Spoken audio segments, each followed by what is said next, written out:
Día polémico en Guatemala. Para comenzar, después de horas de deliberaciones, el juez Miguel Ángel Gálvez ligó a proceso a la ex vicepresidenta Roxana Baldetti por su implicación en el caso La Línea.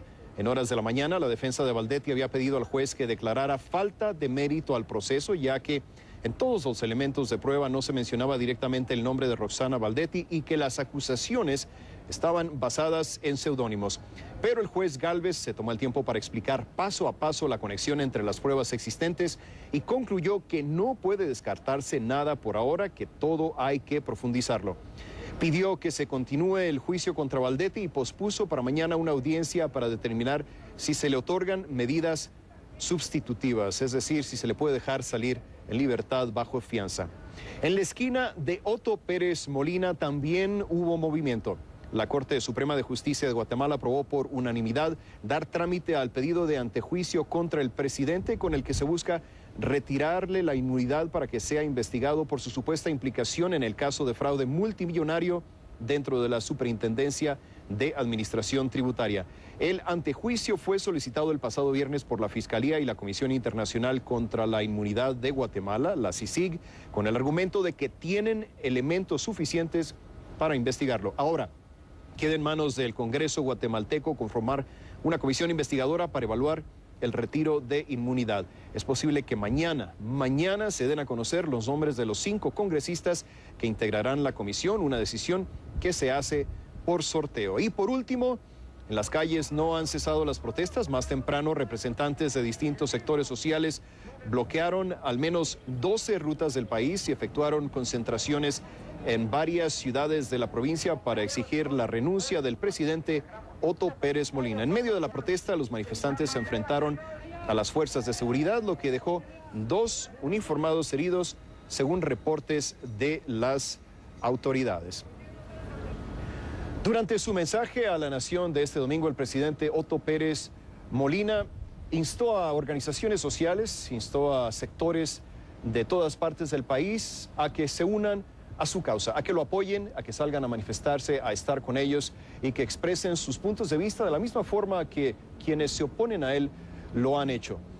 Entre ellos habló del sector campesino. Nosotros el día de hoy tuvimos la oportunidad de platicar con un líder de este sector, quien nos dijo que por parte de ellos, su grupo en específico no está del lado del presidente Otto Pérez Molina. Escuchemos.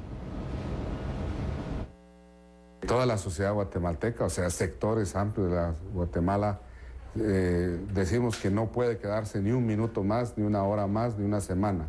El presidente debe renunciar de inmediato frente a no solo a acusaciones, sino que a hechos comprobados que hay en donde él está involucrado en la corrupción. ¿Tiene derecho el presidente a acogerse al proceso legal y no renunciar? No, yo creo que esto de llevarlo por la vía puramente legalista también es una visión equivocada. Aquí mucha población que votó por él hoy está en contra de él. O sea, el tema de la legitimidad política, el tema de la credibilidad, el tema propiamente, si él es una persona que podríamos decir el representante de la unidad nacional, eso él ya no es eso. Nos dicen allegados al presidente que todavía hay sectores muy amplios de la población que lo apoyan. Entre ellos me dicen, hay un sector campesino. ¿Es cierto esto? Le llamaríamos ya no sector, grupos, grupúsculos de dirigentes campesinos que han jugado un papel nefasto también y que ha sido repudiado por los pueblos indígenas, los campesinos. ¿Tiene el presidente poder de convocatoria a ese nivel? Y si realmente salen a las calles estos grupos, ¿podríamos hablar de que aumente la tensión e incluso se llegue a enfrentamientos? Está el peligro y podríamos decir que en este momento ellos están queriendo hacer ese llamamiento. Tenemos información verídica, una carta del sindicato del STEG, de los maestros, que está convocando para el día 26 y 27 para un paro nacional, pero a favor del presidente. O sea, esto estamos alertando y estamos, de hecho, va a ser su responsabilidad el presidente actual, Otto Pérez Molina, y de estos grupos si se da nivel de confrontación, ya que las protestas de la Asamblea Social y Popular están convocadas para el día 25, 26 y 27, que el cual creemos nosotros que ellos quieren también detener nuestras protestas.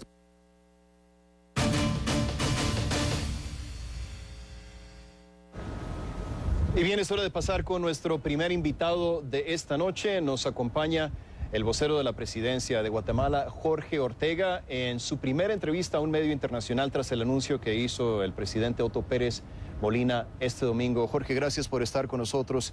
Te agradezco que hayas aceptado nuestra invitación. Buenas noches, ¿no? Gracias por la oportunidad de poder expresar la otra cara de la moneda, ¿verdad? Por supuesto, y precisamente de eso se trata este programa, de que la gente saque sus conclusiones a raíz de escuchar las diferentes partes en una disputa. Y para empezar, Jorge, permíteme preguntarte, después de lo que pasó el día de hoy, después de que la Suprema Corte decide que se le da luz verde a este intento del antejuicio del presidente, ¿ha decidido el presidente que quizá esto, después de todo lo que ha pasado, podría ser una razón con suficiente peso para ahora sí renunciar? No. Este proceso lo que hace es fortalecer el sistema democrático. Es un evento histórico, es una primera oportunidad para probar nuestro sistema, cuán fuerte es nuestra Constitución y por supuesto que los guatemaltecos aceptemos los procesos legales como deben de darse.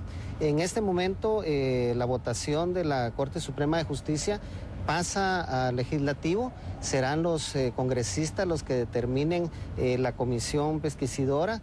Ellos tienen su reglamentación específica para este tipo de casos y bueno, el Ejecutivo, respetuoso de la ley y de la independencia de los poderes del Estado, pues está atento a la dinámica de este hemiciclo y esto nos va a permitir a nosotros ir monitoreando los diferentes escenarios que se puedan dar. Pero Jorge, me hablas de apegarse al derecho, apegarse a la ley. He platicado con muchos sectores aquí en Guatemala en todos estos días que tengo y lo que ellos me dicen es precisamente lo que no ha hecho el presidente Otto Pérez Molina. No se ha apegado a la ley, no ha respetado las leyes, por más las ha violado, ha cometido actos de corrupción y por eso, por no apegarse a la ley y por el bien de Guatemala, es que debe de renunciar. Ustedes en la presidencia, ¿cómo le responden a estos sectores de la población? No. Al contrario, se le ha dado el espacio a la ciudadanía para poder hacer efectivos sus derechos. En la historia de Guatemala es un gobierno donde si algo se ha respetado es el derecho del ciudadano a manifestar, a su derecho a petición, a todos sus derechos legales y se ha hecho durante todo este proceso un ejercicio práctico de la democracia. De acuerdo en esa parte, pero la otra parte que te hacía en la pregunta es que el presidente mismo fue el que no se apegó a derecho cometiendo estos actos de los que se le acusa. Entonces, ¿cómo respondes a eso? Es que son señalamientos y toda persona en Guatemala es inocente hasta que se compruebe lo contrario, a través de un proceso justo en donde él pueda presentar sus pruebas, porque ahorita solo hemos escuchado una parte. Tenemos que hacer todo el proceso y ser vencidos en juicio para que de ahí se determine si es culpable o es inocente. Jorge, son señalamientos, bien lo dices tú, pero en mis más de 2 décadas de carrera como periodista nunca había visto yo un caso de corrupción con tantas pruebas. Estamos hablando de que el Ministerio Público y la CICIG hablan de que hay más de 88,000 intercepciones telefónicas, grabaciones, están hablando de 175,000 documentos, miles de correos electrónicos. Entonces, las pruebas, dice el Ministerio Público, son contundentes. Pero hoy lo pudimos escuchar, tanto el día de hoy como ayer, le dimos seguimiento al proceso que se está llevando a cabo en la Torre de Justicia y realmente se escuchan, son seudónimos y todo esto es un proceso en el cual el defensor puede atribuir que no es la persona a la cual se están refiriendo. Hablé anoche con el sector empresarial, el presidente de la organización que imagino que tú conoces bien, el CACIF. Así es. Hablé con un diputado del Congreso y el diputado Amílcar Pop y bueno, con otros sectores y lo que ellos me dicen es que esta situación, esta crisis política tiene al gobierno de Guatemala paralizado y si el presidente quiere tanto al país y es tan honorable, lo mejor que puede hacer por el país en este momento es retirarse, renunciar para bien de los guatemaltecos. Ustedes en presidencia, ¿cómo les responden a esto? No, esa es la percepción de la oposición. Para empezar, el diputado es de la oposición. Pero el gobierno está trabajando. De hecho, ya fueron nombrados los dos ministros que son importantes dentro de esta administración, como es el de Educación y es el de Salud. Y en los próximos días estarán llenándose las vacantes que quedaron en base a las renuncias que presentaron los funcionarios. Así que el sistema sigue trabajando. Has tenido la oportunidad de estar por 24, 48 horas en nuestro país y esto continúa, o sea, los servicios de transporte, la seguridad, la salud, la educación, no está paralizada, al contrario, sigue trabajando. Ya hay sistemas dentro de cada uno de los ministerios y secretarías que les permiten, en un momento determinado, en la ausencia del titular, por cualquier razón, asume otra persona. Y si esa segunda persona también no está en capacidad o porque se retira una comisión, hay una tercera y el sistema no para. Jorge, vamos a hacer una pequeña pausa, si me permites, y vamos a regresar contigo enseguida.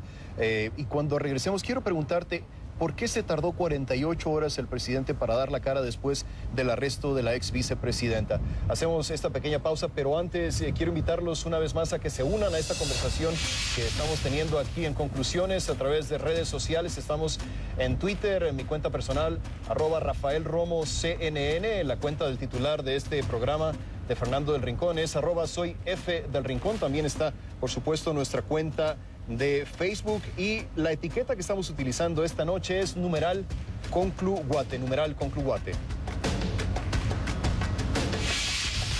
Esto es una crueldad, como nos sacaron como perros, como sin tener que ver nada y nos sacan así a las patadas sin sacar nada. Mire cómo estamos sacando, ustedes mismos están grabando, mirando cómo es la situación. ¿Por qué tienen que sacarnos así los niños y nosotros?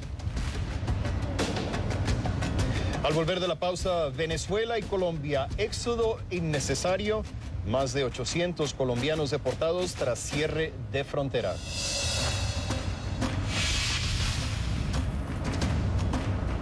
Y por supuesto, seguimos con el tema principal del día, Guatemala, la línea final, Roxana Baldetti a juicio y Otto Pérez Molina cada vez más cerca de perder su inmunidad. Regresamos después de una breve pausa aquí en Conclusiones.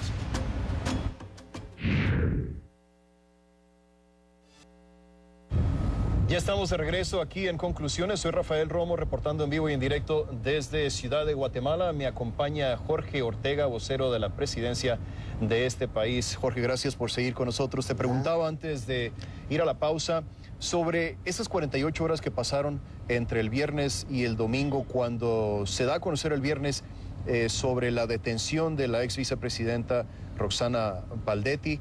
Después el presidente hace algunos comentarios, pero desaparece, no se le ve el sábado, no se le ve el domingo. Se le pide a una jueza que verifique que se encuentra todavía dentro del país. Circulan toda una serie de rumores de que se ha marchado, de que se está escondiendo, de que está a punto de renunciar. ¿Qué estaba haciendo el presidente durante esas 48 horas, Jorge? Bueno, el día sábado él se encontraba fuera de la capital supervisando una actividad con respecto a lo que corresponde a la entrega del apoyo al corredor seco. Luego estaba en esa actividad cuando se le comunica de esta detención y regresa a la ciudad capital. Se hace prácticamente un comité dentro de lo que es el gabinete de gobierno. Se empiezan a ver los diferentes escenarios que se pueden presentar a futuro inmediato. Y por supuesto el día domingo el señor presidente da su discurso ante la nación para estar dejando claro y limitando todo este proceso de rumores que se están generando en torno a su figura, ¿verdad? Que se había ido al exilio, que no estaba en casa presidencial, que las luces ¿cómo se llama?, del aeropuerto se habían encendido para que, bueno, un montón de rumores. Nosotros desde la Secretaría empezamos a desmentir todos estos rumores. Realmente el mensaje del presidente se da luego de que tiene un gabinete de gobierno en el cual pues tenemos el día sábado la renuncia de 2 ministros, el de Educación y el de que ya fueron Economía. Sustituidos, por cierto, el día de hoy. Por supuesto, ya tanto el de Salud como el de Educación, ya se buscaron los mejores perfiles dentro de la estructura de dichas carteras y ya están en funcionamiento. Eso no ha parado. Jorge, ya que mencionas el mensaje, a mí me llamó mucho la atención el hecho de que el presidente, honestamente yo nunca lo he visto tan alterado. Se entiende por una parte por lo que representa esto, no solamente dentro de su carrera política, sino también a nivel personal. Pero algo que me llama la atención y que francamente me pareció muy peligroso es una especie de convocatoria que se leía entre líneas, invitando a grupos que lo apoyan a unirse a estas manifestaciones y platicando con otros sectores de la sociedad guatemalteca. Ellos me hablan de que lo que dijo el presidente es de cierta manera una provocación, porque si tenemos un choque de grupos opositores y grupos que apoyan al presidente, sería una situación muy volátil. Entonces, ¿no fue irresponsable del presidente hacer esa convocatoria? Bueno, yo creo que durante todo este proceso histórico de coyuntura política, si algo se ha llamado es la prudencia. El manifestar no es ir a los golpes, el manifestar es un derecho del ciudadano. Creo que también la parte afectada tiene derecho a hacer efectivo su derecho de manifestación. Pero por eso te preguntaba, porque creo que se perdió la prudencia en ese momento en que el presidente convoca a otras fuerzas a unirse a manifestaciones. Bueno, da un mensaje general, que se unan al esfuerzo por una mejor Guatemala. Y eso es lo que queremos, tanto mi persona como mi familia y por supuesto la ciudadanía en general. Jorge, hablando de una mejoría en Guatemala, estamos recibiendo una respuesta abrumadora en redes sociales y quería leerte un mensaje que nos hace llegar Ángel Marroquín y se refiere más bien al estado en el que se encuentra Guatemala como país en cuestión de servicios públicos, abastecimiento, necesidades, carencias muy grandes. Él me dice, por ejemplo, hospitales desabastecidos, 30 muertes diarias, escuelas sin techo ni materiales didácticos. ¿Ha paralizado esta crisis política al gobierno de Guatemala? ¿Le ha impedido esta crisis política al presidente Otto Pérez Molina actuar como presidente, atender las necesidades de los guatemaltecos? No, cada uno de los factores que mencionan ahí tienen carteras específicas, o sea, ministerios y secretarías que tienen la responsabilidad de dar el apoyo necesario. Acá siempre la demanda va a ser mayor a la capacidad de los estados para poder atender las necesidades de la ciudadanía. Y eso es no solo en Guatemala, es en todo el mundo. Siempre va a haber más demanda en base a los recursos que tiene el Estado para cubrir las necesidades del ciudadano. Se ha hecho un esfuerzo tremendo por ir limitando los espacios donde la necesidad es mayor. En el caso, por ejemplo, que tenemos en el corredor seco, todas estas familias, darles el sustento, hay prioridades, ¿verdad? La seguridad, Jorge, la educación, la salud. Se nos está acabando el tiempo, nos quedan unos segundos antes de despedirte. Quiero preguntarte, ¿es decisión del presidente de Guatemala quedarse en el poder hasta el 14 de enero cuando termina su mandato? Tiene un mandato constitucional, tiene que cumplir con ese mandato constitucional. Si no, sí está incumpliendo la ley. Jorge, te agradezco que hayas estado con nosotros esta noche. Rafael. En conclusiones, gracias por la entrevista. Y bueno, seguramente seguiremos hablando en el futuro. Claro que sí. Gracias, Jorge. Feliz noche. Vamos a continuar aquí en conclusiones, pero antes vamos a ir a unas noticias en paréntesis.